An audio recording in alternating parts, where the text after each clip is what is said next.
Dans mon discours d'ouverture, j'ai encore mis l'accent sur le départ des informaticiens qui continue. Donc il y a des initiatives qui ont été entreprises par l'APEBI par rapport à la certification de qualification professionnelle, l'OCP également et d'autres initiatives. Il y a l'Agence de développement digital qui prépare un grand projet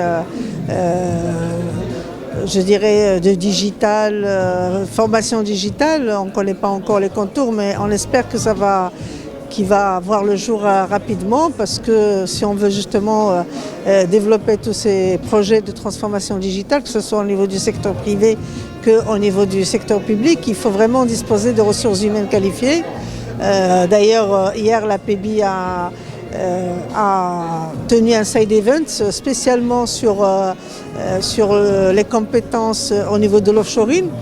Et donc nous avons mis en place même une plateforme qui va permettre en fait de mettre à la disposition des investisseurs toutes les données. Donc nous avons commencé par les données de l'ANAPEC, nous espérons mettre dessus les données des universités privées, publiques, de l'Office de la formation professionnelle, pour que chaque investisseur qui veut outsourcer son informatique, que ce soit dans le domaine de l'aérospatial ou autre, puisse justement avoir accès aux ressources dans toutes les régions et savoir quelles sont les disponibilités dans toutes les ressources. Donc je dirais que c'est un chantier qui continue.